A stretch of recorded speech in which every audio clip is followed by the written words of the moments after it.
ನೀವು ನೋಡ್ತಾ ಇದ್ದೀರಾ ಕರ್ನಾಟಕ ಟಿವಿ. ನಾನು ರಂಜಿತಾ ರೇವಣ್ಣ. ನಿನ್ನೆ ಅಹಮದಾಬಾದ್ನಲ್ಲಿ ನಡೆದ ವಿಮಾನ ಪತನದಲ್ಲಿ ಅದೆಷ್ಟೋ ಕನಸುಗಳು ನುಚ್ಚು ನೂರಾಗಿದೆ.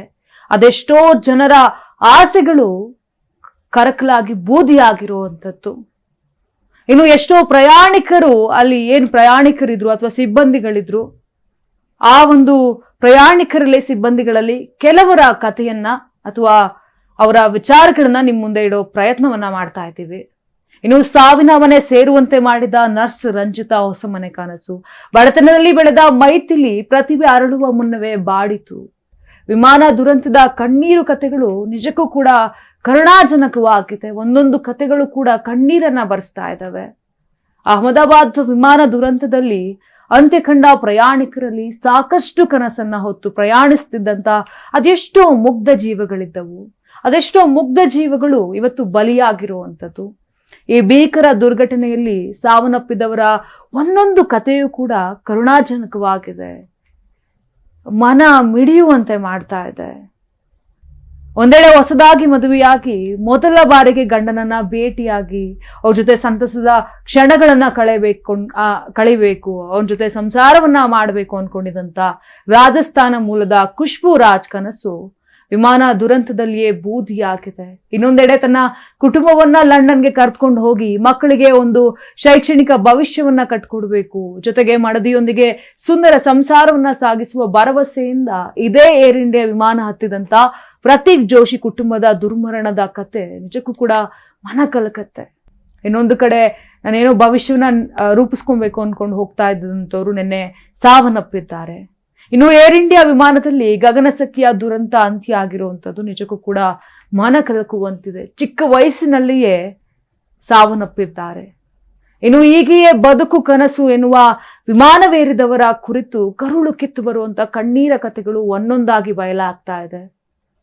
ಇದೆಲ್ಲವನ್ನು ಕೂಡ ನೋಡ್ತಾ ಇದ್ರೆ ನಮ್ಮ ಜೀವನದ ಅನಿಶ್ಚಿತತೆಯ ಲೋಕವನ್ನ ತೆರೆದಾಡ್ತಾ ಇದೆ. ಇಷ್ಟೇನಾ ನಮ್ಮ ಜೀವನ? ಹಾಗಾದ್ರೆ ಇಷ್ಟಕ್ಕೆಲ್ಲ ನಾವಿಷ್ಟು ಹೋರಾಟವನ್ನ ಮಾಡ್ಬೇಕಾ? ಇಷ್ಟಕ್ಕೆಲ್ಲ ನಾವು ಇಷ್ಟು ದ್ವೇಷವನ್ನ ಸಾಧಿಸ್ಬೇಕಾ? ಅವ್ರ ಮೇಲೆ ದ್ವೇಷ, ಇವ್ರ ಮೇಲೆ ಈಗೋ. ಎಷ್ಟು ಚಿಕ್ಕದನ್ನಿಸ್ತಾ ಇದೆ ಜೀವನ ಈ ಘಟನೆಯನ್ನ ನೋಡ್ತಾ ಇದ್ರೆ. ಎಂಥವ್ರಿಗಾದ್ರೂ ಕೂಡ ಕಣ್ಣೀರಲ್ಲಿ ನಿಜವಾಗ್ಲೂ ಒಂದು ಕಣ್ಣೀರು ಬರುತ್ತೆ. ಒಂದು ಕ್ಷಣಕ್ಕಾದ್ರೂ ಎಂತ ಒಂದು ಗಟ್ಟಿ ಮನ್ಸಿಗಾದ್ರೂ ಮನ ಕಲ್ಕುತ್ತೆ. ಯಾಕಂತ ಹೇಳಿದ್ರೆ ಯಾರು ಊಹೆಯನ್ನ ಮಾಡಿರ್ಲಿಲ್ಲ ಈ ರೀತಿಯಾಗಿ ಒಂದು ದುರ್ಘಟನೆ ನಡೆಯುತ್ತೆ ಅಂತ. ಅಷ್ಟು ಜನರನ್ನ ನಾವು ಒಂದೇ ದಿನ ಕಳ್ಕೊಂತೀವಿ, ಈ ಒಂದು ಕರಾಳ ದಿನ ಬರುತ್ತೆ ಅನ್ನೋದನ್ನು ಕೂಡ ಊಹೆ ಮಾಡಿರ್ಲಿಲ್ಲ. ಇನ್ನು ಪ್ರಮುಖವಾಗಿ ಗಗನಸಖಿಯಾಗಿ ಕಾರ್ಯವನ್ನ ಮಾಡ್ತಾ ಇದ್ದಂತ ಮುಂಬೈ ಬಳಿಯ ಪನವೇಲ್ನ ನಾವಗ್ರಾಮದ ಮೈಥಿಲಿ ಪಾಟೀಲ್ ಅಹಮದಾಬಾದ್ನಲ್ಲಿ ಸಂಭವಿಸಿದಂತ ಏರ್ ಇಂಡಿಯಾ ವಿಮಾನ ಅಪಘಾತದಲ್ಲಿ ದುರಂತ ಅಂತ್ಯ ಕಂಡಿದ್ದಾರೆ. ಚಿಕ್ಕ ವಯಸ್ಸಾಗಿತ್ತು ಮೈಥಿಲಿಗೆ, ಕೇವಲ 22 ವರ್ಷ ವಯಸ್ಸಾಗಿತ್ತು. ಚಿಕ್ಕನಿಂದಲೂ ಕೂಡ ಒಂದು ಏರೋಸ್ಟೇಸ್ ಆಗ್ಬೇಕು, ನಾನು ಏರೋಸ್ಟೇಸ್ ಆಗಿ ಕೆಲಸವನ್ನ ಮಾಡ್ಬೇಕು ಅನ್ನೋ ಒಂದು ಕನಸು ಕೂಡ ಇತ್ತು. ಹೀಗಾಗಿ ಅವರು ತಮ್ಮ ಕನಸನ್ನ ನನಸು ಕೂಡ ಮಾಡ್ಕೊಂಡಿದ್ರು. ಆದ್ರೆ ಈ ಒಂದು ನನಸಾದಂತ ಒಂದು ಕನಸು ಹೆಚ್ಚು ದಿನ ಉಳಿಯಲಿಲ್ಲ. ಒಂದು ವಿಮಾನದ ರೂಪದಲ್ಲಿ ಬಂದಿದ್ದಂತ ಜವರಾಯ ಅವರ ಜೀವನವನ್ನೇ ಕಸ್ಕೊಂಡ. ಇಡೀ ಬದುಕನ್ನೇ ಇತಿಹಾಸದ ಕರಾಳ ಪುಟಗಳಲ್ಲಿ ದಾಖಲಿಸುವಂತೆ ಮಾಡಿದ್ದಾನೆ ಜವರಾಯ.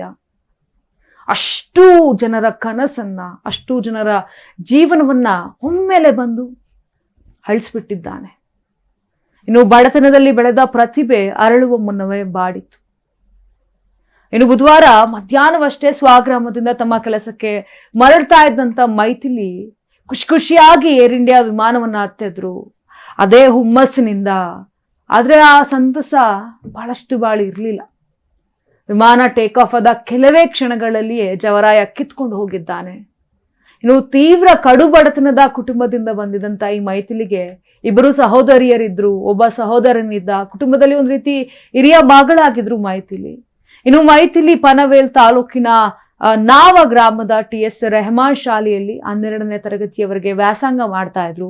ಬಾಲ್ಯದಿಂದಲೂ ಕೂಡ ನಾನು ಆಗ್ಲೇ ಹೇಳ್ದಾಗೆ ಏರೋಸ್ಟೇಸ್ ಆಗ್ಬೇಕೆಂಬ ಒಂದು ದೊಡ್ಡ ಕನಸನ್ನ ಕಂಡ್ಕೊಂಡಿದ್ರು.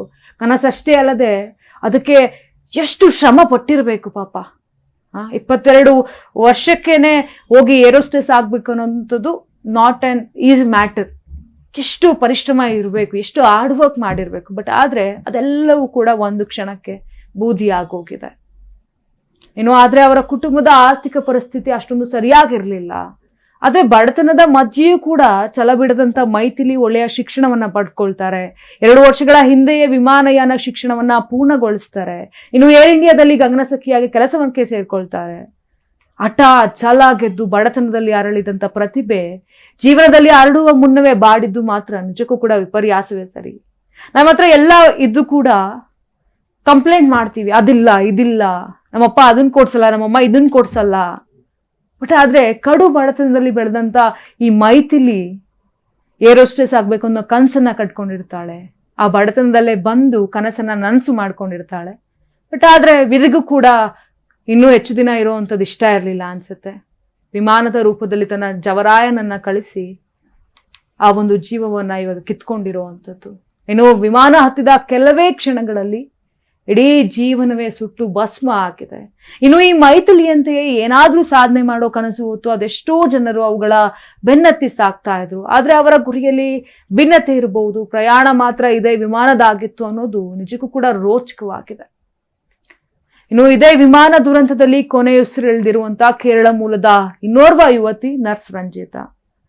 ಇನ್ನು ಈಕೆ ಸರ್ಕಾರಿ ನೌಕರಿಯಿಂದ ರಜೆ ಪಡೆದು ಸ್ವಂತ ಮನೆಯನ್ನ ಕಟ್ಟಿಸಿಕೊಳ್ಳೋದಕ್ಕಾಗಿ ಹೆಚ್ಚಿನ ದುಡಿಮೆ ಅರಸಿ ಲಂಡನ್ ವಿಮಾನವನ್ನ ಏರಿದ್ರು. ನಾನೇನಾದ್ರೂ ಒಂದು ಮಾಡಬೇಕು ಕುಟುಂಬಕ್ಕೆ, ನಾನು ಒಂದು ಒಳ್ಳೆ ಮನೆಯನ್ನ ಕಟ್ಕೊಳ್ಬೇಕು ಅಂತ ನರ್ಸ್ ರಂಜಿತಾ ವಿಮಾನವನ್ನ ಏರಿರ್ತಾರೆ. ಅಲ್ಲದೆ ಏನು ಲಂಡನ್ನ ಪ್ರತಿಷ್ಠಿತ ಆಸ್ಪತ್ರೆಯಲ್ಲಿ ಕೆಲಸವನ್ನ ಗಿಟ್ಟಿಸ್ಕೊಂಡಿರ್ತಾರೆ. ಇನ್ನು ರಂಜಿತಾ ಏನು ಓಣಂ ಹಬ್ಬ ಇರುತ್ತೆ, ತಾಯ್ನಾಡಿಗೆ ಬರುವ ಪ್ಲಾನ್ ಅನ್ನ ಕೂಡ ಹಾಕೊಂಡಿರ್ತಾರೆ.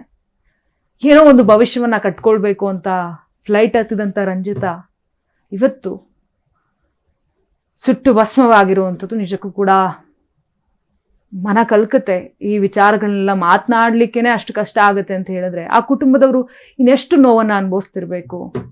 ನನ್ನ ಮಗಳು ಬರ್ತಾಳೆ, ನನ್ನ ಮಗಳು ಏನೋ ಸಾಧನೆಯನ್ನ ಮಾಡ್ತಾಳೆ, ಇದೆಲ್ಲ ಒಂದು ಕನಸನ್ನ ಕಟ್ಕೊಂಡಂತ ತಂದೆ ತಾಯಿ ಇವತ್ತು ಎಷ್ಟು ದುಃಖವನ್ನ ಪಡ್ತಿರ್ಬೇಕು. ಇನ್ನು ರಜೆ ಪಡೆದಿದ್ದಂತ ರಂಜಿತಾ ಬ್ಯಾಗ್ ಪ್ಯಾಕ್ ಮಾಡಿಕೊಂಡು ನೇರವಾಗಿ ಕೊಚ್ಚಿಯಿಂದ ಅಹಮದಾಬಾದ್ಗೆ ತೆರಳಿದ್ರು. ಬಳಿಕ ಅಲ್ಲಿಂದ ಬ್ರಿಟಿಷರ ನಾಡಿಗೆ ತೆರಳೋದಿಕ್ಕೆ ಅಂತ ಏರ್ ಇಂಡಿಯಾ ವಿಮಾನವನ್ನ ಏರಿರ್ತಾರೆ. ಆದ್ರೆ ರಂಜಿತಾ ತನ್ನ ಕುಟುಂಬಕ್ಕಾಗಿ ಪಟ್ಟಂತ ಕಷ್ಟ, ಹೊತ್ತ ಕನಸುಗಳು, ಇವೆಲ್ಲವನ್ನು ಇಟ್ಕೊಂಡಿದ್ದಂತ ನಿರೀಕ್ಷೆಗಳೇನಿತ್ತು ಇದೆಲ್ಲವೂ ಕೂಡ ವಿಮಾನ ಟೇಕ್ ಆಫ್ ಆದ ಕ್ಷಣ ಮಾತ್ರದಲ್ಲಿಯೇ ಸುಟ್ಟು ಭಸ್ಮವಾಗಿದೆ. ಇನ್ನು ಸ್ವಂತ ಮನೆಯ ಕನಸು ಕಂಡಾಕೆ ಸೇರಿದ್ದು ಸಾವಿನ ಮನೆ. ಎಂತ ದುರಾದೃಷ್ಟ ಅವತ್ತು ನೋಡಿ. ಹೊಸ ಮನೆ ಕಟ್ಕೊಬೇಕು ಅನ್ಕೊಂಡಿದ್ದವಳು ಇವತ್ತು ಸಾವಿನ ಮನೆ ಸೇರಿದ್ದಾಳೆ.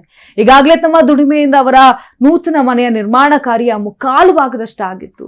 ಆ ಮುಕ್ಕಾಲು ಭಾಗದಷ್ಟಾಗಿದಂತ ಮನೆಯನ್ನ ಪೂರ್ಣಗೊಳಿಸ್ಬೇಕು, ಆ ಮನೆಯನ್ನ ಕಣ್ತುಂಬಿಸ್ಕೊಳ್ಬೇಕು. ಇನ್ನು ಆ ಮನೆಯನ್ನ ಕಣ್ತುಂಬಿಸ್ಕೊಳ್ಳೋಕ್ಕಿಂತ ಮುಂಚೆಯೇ ಸುಟ್ಟು ಭಸ್ಮವಾಗಿರುವಂಥದ್ದು. ಇನ್ನುಳಿದ ಕಾರ್ಯಕ್ಕೆ ಹೆಚ್ಚಿನ ಹಣದ ಅವಶ್ಯಕತೆ ಇತ್ತು. ಈ ಕಾರಣಕ್ಕಾಗಿ ದೂರದ ಲಂಡನ್ಗೆ ಹೋಗಿ ಆ ಕನಸನ್ನ ನನಸು ಮಾಡ್ಕೊಳ್ಬೇಕು. ಈ ರೀತಿಯಾಗಿ ಮುಂದಾಗಿದ್ದಂತ ಜೀವವೇ ಇದೀಗ ಇಲ್ಲವಾಗಿದೆ.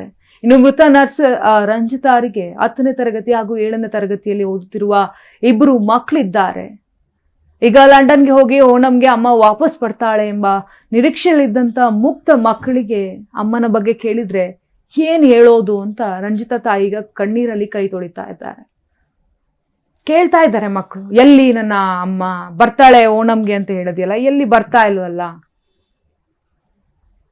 ಹೇಗಾಗಿರ್ಬೇಕು ಆ ರಂಜಿತಾ ತಾಯಿಗೆ, ಹೇಗೆ ಆ ಮಕ್ಕಳನ್ನ ಸಂಭಾಳಿಸ್ಬೇಕು, ನಿಮ್ಮಮ್ಮ ಇನ್ಮೇಲೆ ಬರೋದಿಲ್ಲ ಅನ್ನೋಂಥ ಒಂದು ಕಹಿ ಸತ್ಯವನ್ನ ಮಕ್ಕಳಿಗೆ ಹೇಗೆ ಹೇಳೋ ಅಂಥದ್ದು. ನಿಜಕ್ಕೂ ಕೂಡ ಇದೆಲ್ಲವನ್ನು ನೋಡಿದಾಗ ದೇವ್ರು ನಿಜಕ್ಕೂ ಕೂಡ ಇದ್ದಾನ, ಅಥವಾ ಎಷ್ಟು ಸರಿ ವಿದ್ಯಾಟ ಅನ್ನೋವಂಥದ್ದು. ಹೊಸ ಮನೆ ಕಟ್ಟಬೇಕು ಅನ್ಕೊಂಡು ಅದನ್ನ ಪೂರ್ಣಗೊಳಿಸಿ ಏನೋ ಒಂದು ಸ್ವಂತ ಕಾಲ ಮೇಲೆ ನಿಂತ್ಕೊಬೇಕು ಅಂತ ರಂಜಿತಾ ತನ್ನ 2 ಮಕ್ಕಳನ್ನ ಮನೆಯಲ್ಲಿ ಬಿಟ್ಟು ಲಂಡನ್ಗೆ ಹೋಗ್ತಾ ಇರ್ಬೇಕಾದ್ರೆ ಈ ರೀತಿಯ ಒಂದು ವಿಮಾನ ಪತನ ಆಗಿ ಒಂದು ದುರ್ಘಟನೆ ನಡೆದಿರುವಂಥದ್ದು ಎಷ್ಟು ಸರಿ. ಇನ್ನು ಜೀವನದಲ್ಲಿ ಒಂದು ಸ್ವಂತ ಮನೆಯನ್ನ ಕಟ್ಕೊಂಡು ತಾಯಿ ಮಕ್ಕಳೊಂದಿಗೆ ನೆಮ್ಮದಿಯ ಸಂತಸದ ಕ್ಷಣಗಳನ್ನ ದಿನಗಳನ್ನ ಕಳಿಬೇಕು ಅನ್ಕೊಂಡು ರಂಜಿತಾ ಮಾತ್ರ ಸಾವಿನ ಮನೆ ಸೇರಿದನ್ನ ಮಾತ್ರ ನಿಜಕ್ಕೂ ಹೃದಯ ಒಡೆದು ಮನ ಕಲಕುವಂತೆ ಮಾಡತ್ತೆ. ಎಂಥವ್ರಿಗಾದ್ರೂ ಕೂಡ ಕಣ್ಣೀರು ಬರುತ್ತೆ. ಆ ಮುದ್ದು ಮಕ್ಕಳು ನನ್ನ ತಾಯಿ ಲಂಡನ್ಗೆ ಹೋಗಿದ್ದಾರೆ, ಬರ್ತಾರೆ, ಮನೆಯನ್ನ ಪೂರ್ಣಗೊಳಿಸ್ತಾರೆ, ಆ ಮನೆಯಲ್ಲಿ ಖುಷಿಯಾಗಿ ದಿನವನ್ನ ಕಳಿಬೇಕು ಅಂತ. ಬಟ್ ಆದ್ರೆ ಇತ್ತ ರಂಜಿತಾ ಸಾವಿನ ಮನೆ ಸೇರಿದ್ದಾರೆ. ಆ ಮಕ್ಕಳಿಗೆ ಏನೂ ಉತ್ತರವನ್ನ ಕೊಡಕ್ಕಾಗದೆ ರಂಜಿತಾ ತಾಯಿ ಕಣ್ಣೀರಲ್ಲಿ ಕೈ ತೊಳಿತಾ ಇದ್ದಾರೆ. ನಿಜಕ್ಕೂ ಕೂಡ ಇದೆಲ್ಲವನ್ನ ನೋಡಿದ್ರೆ ಎಂಥವ್ರಿಗಾದ್ರೂ ಕೂಡ ಹೃದಯ ಹೊಡೆದು ಮನ ಕಲ್ಕತ್ತೆ. ನಾನು 86 kg ಇದ್ದವಳು 71 kg ಬಂದಿದ್ದೀನಿ. ವಯಸ್ಸಾದ್ಮೇಲೆ ಸ್ಮಾರ್ಟ್ ಆಗಿ ಕಾಣ್ತೀರ ಅಂದ್ರೆ ಜಿನ್ನಿ. 126 kg ವೇಟ್ ಇದ್ದು ನಾವು ಈಗ 114 kg ಲೆಕ್ಕ ಬಂದಿದ್ದೀವಿ. ಯಾವುದೇ ಸೈಡ್ ಎಫೆಕ್ಟ್ ಆಗಿಲ್ಲ ನಮಗೆ. 84ರಿಂದ 50 kg ಬಂದೆ. ಆಮೇಲೂ ಸಣ್ಣಗೆ ಫಿಟ್ ಆಗಿದ್ದೀನಿ. ಅದಕ್ಕೆ ನಾನು ಯೂಸ್ ಮಾಡ್ತಾ ಇರೋದು ಜೀನಿ ಸ್ಲಿಮ್.